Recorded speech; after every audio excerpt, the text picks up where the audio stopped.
കേരള ഓട്ടോടെക്കിൻ്റെ മറ്റൊരു വീട്ടിലേക്ക് അവർക്ക് സ്വാഗതം. മാനുവൽ ഗിയർ ബോക്സുള്ള വാഹനങ്ങളിൽ നമ്മൾ കയറ്റത്തിലോ ഇറക്കത്തിലോ പാർക്ക് ചെയ്തിട്ട് പോകുമ്പോഴത്തേക്കും പാർക്കിംഗ് ബ്രേക്കിനോടൊപ്പം തന്നെ ഫസ്റ്റ് ഗിയറോ റിവേഴ്സ് ഗിയറോ ഇട്ടിട്ടാണ് വാഹനങ്ങൾ പാർക്ക് ചെയ്തിട്ട് നമ്മൾ പോകണമെന്ന് പറഞ്ഞു കഴിഞ്ഞാൽ. അപ്പോൾ അങ്ങനെ നിർത്തിയിടുന്നത് വഴി വാഹനങ്ങളുടെ ഗിയർ ബോക്സുകൾക്കുള്ളിൽ ഗിയറുകൾക്ക് എന്തെങ്കിലും തകരാറുകൾ അല്ലെങ്കിൽ തേയ്മാനങ്ങൾ സംഭവിക്കാൻ ചാൻസ് ഉണ്ടോ, അല്ലാന്നുണ്ടെങ്കിൽ പിന്നീട് ഗിയർ ബോക്സുകൾ തകരാറിലാവാൻ ചാൻസ് ഉണ്ടോ എന്നൊക്കെ ചിലർക്കെങ്കിലും ചില സംശയങ്ങൾ ഉണ്ടായിരുന്നു വരാം. അങ്ങനെ ഇട്ടുകൊണ്ട് പോകുന്നത് വാഹനങ്ങളുടെ ഗിയർ ബോക്സുകൾക്ക് തകരാറ് സംഭവിക്കാൻ ചാൻസ് ഉണ്ട് എന്ന് പറയുന്ന ചില വീഡിയോസുകൾ നമ്മളെ യൂട്യൂബിൽ കണ്ടുവരാറുണ്ട്. അപ്പോൾ അതിനുള്ളൊരു ക്ലാരിഫിക്കേഷനാണ് ഇന്നത്തെ ചെറിയൊരു വീഡിയോ എന്ന് പറഞ്ഞത്.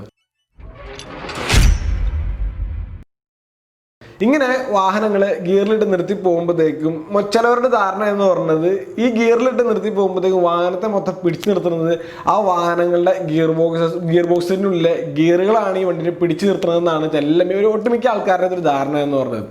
ആ ഒരു ധാരണ കൊണ്ടാണ് ഈ ആൾക്കാർ പറഞ്ഞത് ആ ഗിയർ ബോക്സിന് തേയ്മാനം സംഭവിക്കാൻ ചാൻസ് ഉണ്ടെന്ന് പറഞ്ഞത്.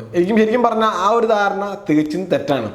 ഈ ഗിയർ ബോക്സിന് പകരം മറിച്ച് നമ്മുടെ വാഹനത്തിൻ്റെ എഞ്ചിൻ്റെ കംപ്രഷനാണ് വാഹനത്തിനെ മുന്നോട്ട് പോകാണ്ട് പിടിച്ചു നിർത്തണം എന്ന് പറഞ്ഞു കഴിഞ്ഞാൽ. ഈ ഒരു സംഗതി മനസ്സിലാക്കാനായിട്ട് ഒരു സിമ്പിൾ കാര്യമുള്ളൂ. അതായത് വാഹനം ഒരു കയറ്റത്തോ ഇറക്കത്തോ ഗിയറിലിട്ട് വെച്ചേക്കുവാണെന്നുണ്ടെങ്കിൽ ആ വാഹനത്തിൻ്റെ ഉള്ളിൽ കയറി ക്ലച്ച് പെടലൊന്ന് ചവിട്ടി കഴിഞ്ഞാൽ ആ വണ്ടി നേരെ താഴേക്ക് ഇറങ്ങിപ്പോരും.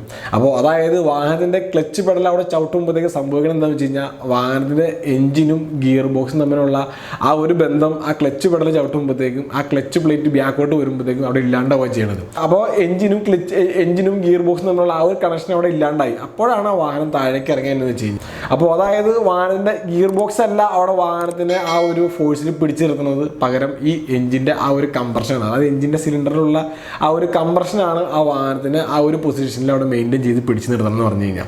അതുകൊണ്ട് തന്നെ ഒരു വാഹനം കയറ്റത്തോ ഇറക്കത്തോ ഗിയറിലിട്ട് നിർത്തി പോകുന്നത് വഴി വാഹനങ്ങളുടെ ഗിയർ ബോക്സുകൾക്കുള്ള ഗിയറുകൾക്ക് തേയ്മാനം സംഭവിക്കാനോ അല്ലെങ്കിൽ ഗിയർ ബോക്സുകൾക്ക് തകരാറ് സംഭവിക്കാനോ ഉള്ള സാധ്യതകളൊന്നും തന്നെ ഇല്ല എന്നൊന്ന് അറിഞ്ഞിരിക്കുക.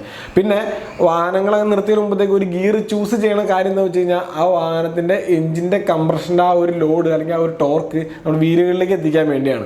അതായത് ഏതെങ്കിലും ഒരു ഗിയർ സെലക്ട് ചെയ്ത് കഴിഞ്ഞാൽ ആ ഒരു എഞ്ചിൻ്റെ കംപ്രഷൻ നമ്മുടെ വീലുകളിലേക്ക് എത്തിക്കുക, വീൽ ലോക്കായിട്ടിരിക്കാൻ വേണ്ടിയാണ് ഒരു ഗിയർ സെലക്ട് ചെയ്യണമെന്ന് വെച്ച് കഴിഞ്ഞാൽ. പിന്നെ ആ നമ്മൾ ഗിയർ സെലക്ട് ചെയ്യുന്നത് ഫസ്റ്റ് ഗിയറോ റിവേഴ്സ് ഗിയറാണ് കൂടുതലായിട്ട് സെലക്ട് ചെയ്യുക എന്ന് പറഞ്ഞത്.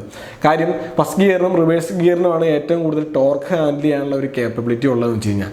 അപ്പോൾ ഈ ഒരു സിമ്പിൾ കാര്യമുള്ളൂ. ഒരു വാഹനത്തിൻ്റെ എഞ്ചിൻ്റെ കംപ്രഷൻ കൊണ്ട് വണ്ടീനെ ഓടിക്കാനും സാധിക്കും, ആ വാഹനത്തിൻ്റെ എഞ്ചിൻ്റെ കംപ്രഷൻ കൊണ്ട് വാഹനത്തെ ഒരു സ്ഥലത്ത് പിടിച്ചു നിർത്താനും സാധിക്കും. അപ്പോൾ മൊത്തത്തിൽ പറഞ്ഞാൽ എഞ്ചിൻ്റെ കംപ്രഷനാണ് ഇതിനകത്ത് ടോട്ടലി വർക്ക് ചെയ്യുന്ന കാര്യം എന്ന് പറഞ്ഞു കഴിഞ്ഞാൽ. അപ്പോൾ അതുകൊണ്ട് തന്നെ നമ്മുടെ ഗിയർ ബോക്സുകൾക്ക് യാതൊരു വിധ തേയ്മാനം സംഭവിക്കാനോ തകരാറ് സംഭവിക്കാനുള്ള സാധ്യതകൾ ഈ ഒരു കാര്യത്തിൽ ഒട്ടും തന്നെ ഇല്ല എന്ന് തന്നെ വേണമെങ്കിൽ പറയാം.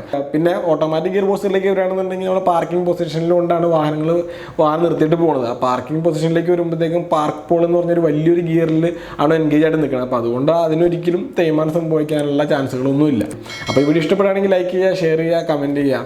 അപ്പോൾ നമുക്ക് അടുത്ത വീഡിയോ ആയിട്ട് നമുക്ക് വീണ്ടും കാണാം. Okay, by.